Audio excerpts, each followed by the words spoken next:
Vamos! Get in, bro. Get in. Let's go. Oh my god, bro, those last few minutes, they stressed me out. But, oh, come on, bro. Come on. What a win. What a way to start the UCL campaign for Barcelona. Oh my goodness, bro. I'm so happy. Before we start, make sure to like, subscribe, and share the video. 92% of you guys are not subscribed. What are we doing here, bro? What are we doing here? If you're a Barcelona fan too, let's celebrate this moment, bro. Enjoy the content. If you enjoy the content, make sure to subscribe, make sure to like, make sure to leave a comment on your thoughts. Always, bro. That means the most to me. It's not the subscribers, it's not the likes. When you guys comment and I hear your opinions, that means the most, bro. But oh my gosh, Barcelona, their first game in the Champions League away from home against Newcastle, get the win 2-1 with Rashford, two incredible goals, but especially the second one, bro. Especially the second, you cannot write it. You cannot write this game whatsoever. Let's talk about the whole game, bro. Let's talk about the lineup that Flick had.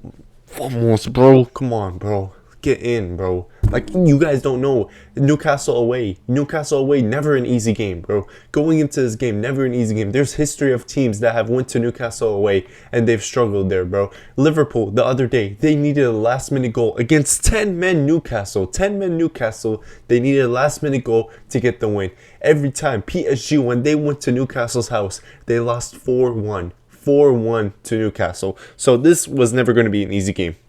No matter what type of form Newcastle are on, they're always going to be a team that you struggle against. They're always going to be a team that are always going to give you a rough time physically, mentally, technically, everything, bro. So going into this game, I never in my mind had this thought that it was going to be an easy game. I never in my mind had, oh, we're going to win 100%. Especially about the fact that we don't have Lamine Yamal. Our probably best big game player in our squad. We don't have him, bro. So that's a crucial miss. But let's talk about the lineup that Flick announced. Because, again, as always, I thought it was interesting. Every time Flick does a lineup, I thought it was interesting. First, you have Juan Garcia. We'll talk about Juan Garcia. Trust me, we will talk about Juan Garcia. Then you have Koundé, okay? Then you have Araujo starting today, which I'm not going to lie, it did kind of confuse me. It did kind of shock me because having Araujo in this type of atmosphere where we know Newcastle, they're a tense stadium, tense atmosphere. You know, people usually go there, center backs usually go there and they struggle on the ball. So having Araujo playing that kind of game, but we'll talk about Araujo later. Kubarsi starts. Gerard Martin also starts, again, completely normal so far. We know Balde's injured. Another big miss, by the way, Balde. But we know Balde's injured. Pedri and De Jong start normal. Maybe De Jong is kind of shocking because De Jong just came back from injury. But I think it was kind of expected. De Jong starting. Rashford gets to start. Fermin Lopez instead of Dani Olmo again gets to start, which I think it was deserved. But Rafinha and Lewa up top instead of Ferran Torres, which I thought, we'll talk about Lewa as well. So, as for Newcastle, they actually started Gordon as striker, which is kind of weird. I thought they would start the Waltemed, I think his name is, the German tall striker, which, by the way, when we looked at this game, he was going to be one of our biggest threats because we know how Barca deals with tall, strong players. It's not well. So they started him, and they started Harvey Barnes at the left wing instead of him. Alenga on the right wing, Joe Linton, Tonali, Guimaraes. We know about that midfield. Livramento, Dan Burn, Fabian Schär, Trippier, and Nick Pope. So, an expected lineup from Newcastle besides Anthony Gordon starting as striker, besides Harvey Barnes starting, I should say. So, expected lineup from Newcastle. But I'm not going to lie, when the game started, you could feel like it was going to be a tense game. You could feel, by the way, the atmosphere for this game. Incredible, bro. Incredible. Seriously, big up to Newcastle fans. Every single tackle, especially at the start of the game, every single tackle felt like a goal in the stadium, bro. Seriously. But as for Newcastle, I thought it was a 50-50 game at first. I thought at first it was a 50-50 game. There was no really conviction from each side. I felt like Newcastle were the more, I would say, attacking team. They were more, pushing players forward. I feel like we didn't have that, that killer instincts in the final third. But first it starts off Rashford already lighting up the stage. I'm not gonna lie, Rashford already started the first, what was it, 10-15 minutes. Rashford does the Vinny churn on Trippier, I think it was. He goes all the way, but that finish was poor. But good signs from Rashford to start off the game with. Good signs from Rashford. Rafinha playing as a right wing. That first half, especially that first half, was not good enough for Rafinha, bro. That first half was not good enough for Rafinha. I didn't think he was that good that first half at all. I think he was one of our worst players. And Lewandowski, I thought he did pretty decent that first half in terms of, you know, winning the aerial duels against Dan Burn, who we know is like 6'7" or something, bro. Crazy. But Lewandowski did struggle, but he did well as well. At the same time, I thought Rashford also kind of struggled. I thought our midfield, Pedri and De Jong, I feel like De Jong, he wasn't that good defensively. I feel like Tonali and Guimar and Joe Linton would really pressure him, really give him a shove, really, you know, man mark him well. And also, when he did get the ball, I feel like he did take too long with that sometimes, which we know is an issue with Frenkie De Jong.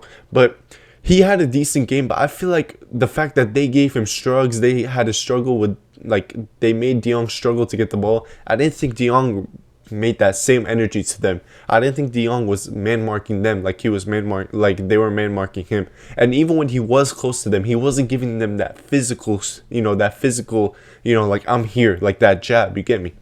He wasn't giving them that. So I thought De Jong was also kind of poor that first half. And as for our defense, oh my gosh, Elengo was cooking Gerard Martin, bro. Anthony Elengo was cooking Gerard Martin that first half. And Kubarsi had a good game. Araujo, like I said, Araujo was really good that first half. He was making good blocks and everything.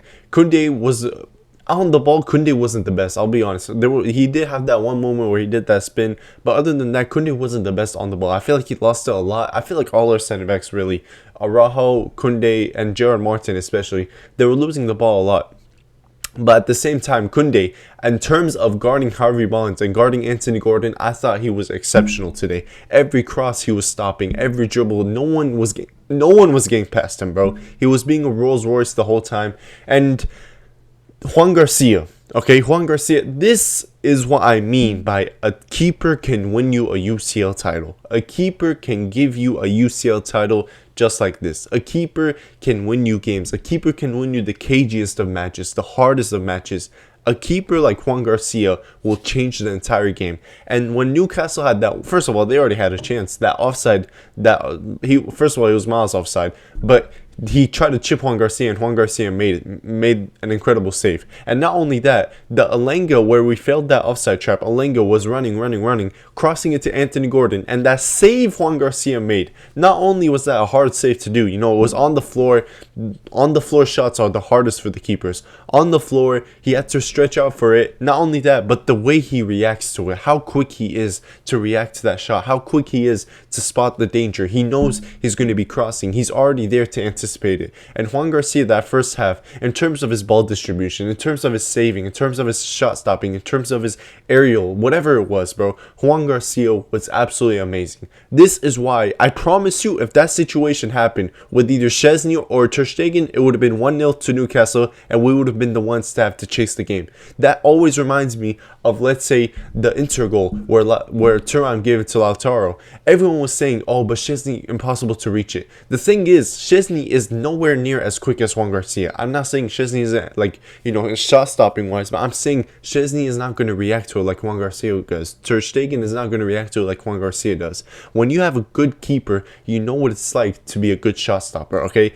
Ter Stegen has brainwashed us into saying, oh, this is unsavable, he can't do anything. Guys, it is savable, okay? And he is proving that. Juan Garcia is proving that. Also, I think that first half, Newcastle had probably more chances than us, more clinical chances than us. I thought we were so poor in the front four. But the second half, everything changed, okay? Everything changed. I feel like Flick gave the boys a good pep talk, like Flick always does. He always gives them a good pep talk. And then we get out there that second half. And to be honest, we played lots better.